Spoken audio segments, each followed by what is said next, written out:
Good morning, students. Today we'll see the procedure to identify the type of feedback. When they have given a circuit, how can we identify the given circuit contains what kind of feedback? That may be voltage series or current series, or voltage shunt or current shunt. For that, we need to use some particular steps that are given here. First, we need to use step 1 as identify the element or elements responsible for feedback. That means we need to identify the elements for the responsible for feedback. Yes, which element is provides the feedback? As step 2 here, if feedback element is directly connected to output node, it indicates voltage sampling.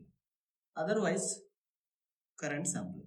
So after identifying the feedback element, if that element is directly connected to the output node, then it is voltage sampling. Otherwise, we need to consider it is a current sampling. Next, step 3. If feedback element is directly connected to the input node, it indicates shunt mixing. Otherwise, series mixing. Based on that, we can identify the given circuit in which type of feedback. As we'll see the example here. As so the given circuit like this. As this is the given circuit. As here we need to identify the what kind of feedback it contains. As so which element is connected in between the input and output? So here we can say this RB connected in the input and output. As here RB is connected from the output to input. So feedback element is identified as RB. Yes. So here RB is directly connected to the output. So what kind of sampling? RB is directly connected to output. Yes. So which implies voltage sampling. Yes. And this RB is connected directly to the input. Yes. So here RB is directly connected to input. So which implies shunt mixing. Yes. From this we can say, therefore we can say this is voltage shunt feedback. So here we can write this current is II. Yes. This current is IF. This current is IS. Yes. We can write I equals to IS minus IF. So from this we can write IF equals to VI minus V0 by RB. Yes. So we can write here this V0 is greater than the Vi. So we can write IF equals to minus V0 by RB. Yes. So we can write here IF by V0 is nothing but beta value. It is nothing but feedback network gain. Yes. So we can write it is equals to minus 1 by RB. So this is called feedback factor. Yes or no? Yes. In voltage shunt, output is voltage and input is current. Yes. So we can write in the voltage shunt, we can say that feedback network output is current and its input is voltage. Yes. From that we can write feedback network gain beta equals to IF by V0, it is equals to minus 1 by RB. Yes. So here we can write note. So what kind of biasing here? Collector to base biasing.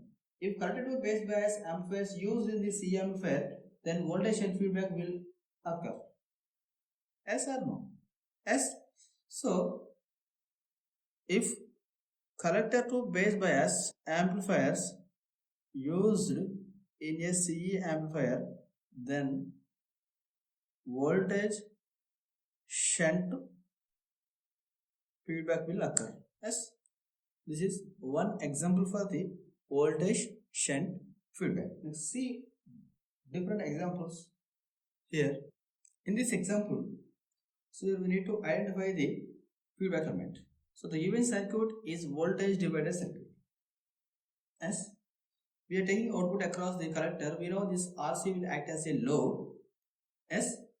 So this RE is present in between the input and output. Yes. So from this we can say feedback element is RE resistor.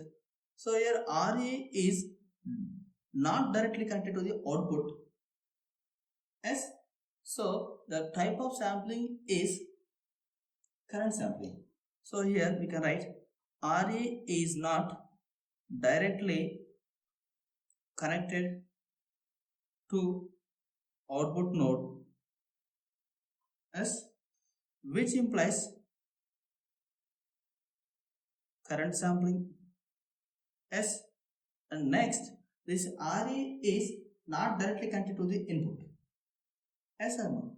So this RE is not directly connected to the input node S, which implies series mixing S.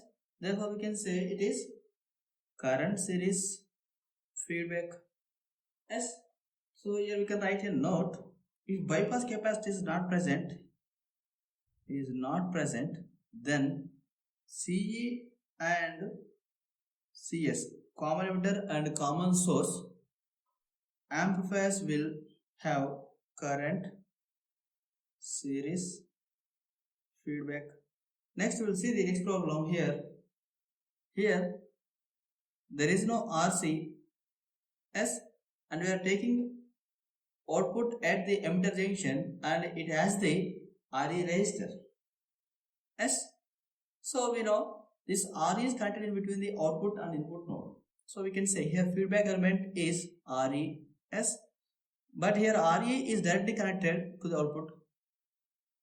RE is directly connected to output node, which implies voltage sampling S. And here RE is not directly connected input node S, which implies series mixing. Therefore we can write it is voltage series feedback. Voltage series feedback S. Here we can write note S. Emitter follower or source follower and voltage follower circuits have the voltage series feedback. So here we can write emitter follower. Why? Because we are taking at the output across the emitter and here it is a common collector combination as emitter follower, source follower and voltage follower. Why we are calling this a voltage follower? Because voltage gain is equal to 1 in the emitter follower. As voltage follower circuits have voltage series feedback. Yes. So here we can write Vf equals to feedback voltage equals to V naught. So we can write beta equals to Vf by V naught. Here voltage gain is unity. That's why we can say these follower circuits have 100% feedback. Therefore we can write follower circuits have 100% feedback. Yes, this is about the voltage series feedback. Here one more example. So here the given circuit contains the RC, RE and RB resistors. 3 resistors. Yes, we know we are taking output across the collector. This RC will act as a load. Yes, so it is an active feedback element. But here RB is providing the feedback from the output to input, and this RE is also providing the feedback from the output to input.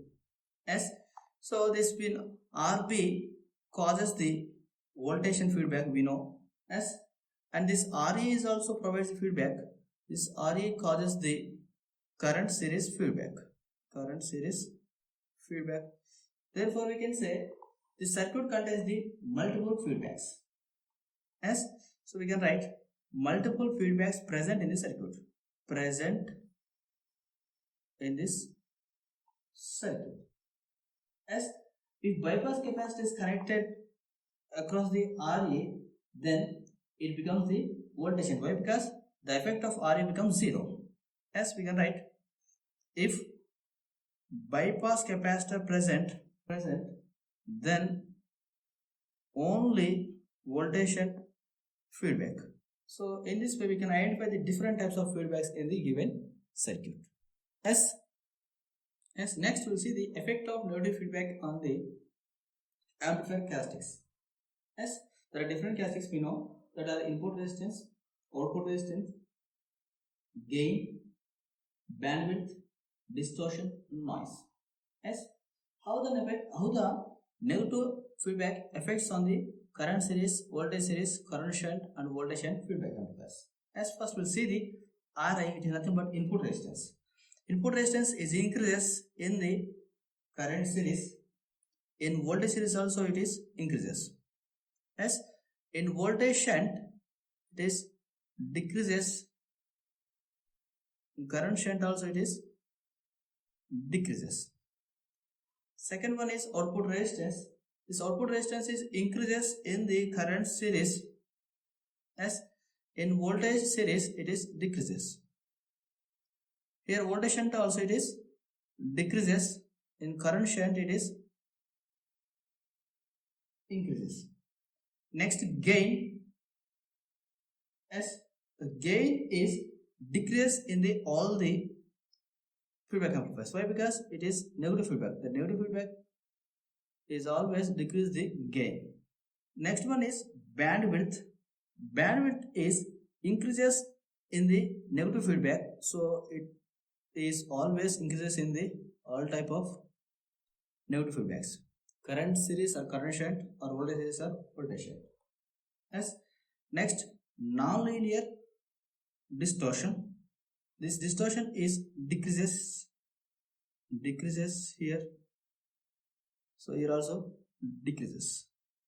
Here also decreases. The main advantage of this feedback amplifier is increase in the bandwidth, decrease in the distortion, and noise. This noise is also decreases in all the feedbacks. That means in all the negative feedbacks. So these are the negative feedback effects on the amplifier characteristics. So here we can say, here input impedance is increases. How much it is increases? You can say it is RIF equals to Ri into 1 plus A beta. Here you can say, here also same factor, RIF equals to Ri into 1 plus A beta. Next here decreases, this is RIF equals to Ri by 1 plus A beta. Here current shunt, here also RIF equals to Ri by 1 plus A beta decreases. As similarly here output impedance R0 F, that is increases R0 into 1 plus A beta. Here it is decreases R0 F equals to R0 by 1 plus A beta times. And here also R0 F equals decreases R0 by 1 plus A beta. Here also R0 F equals to R0 into 1 plus A beta. Yes. So in this way, the negative feedback effects on the amplifier characteristics. Yes. Thank you.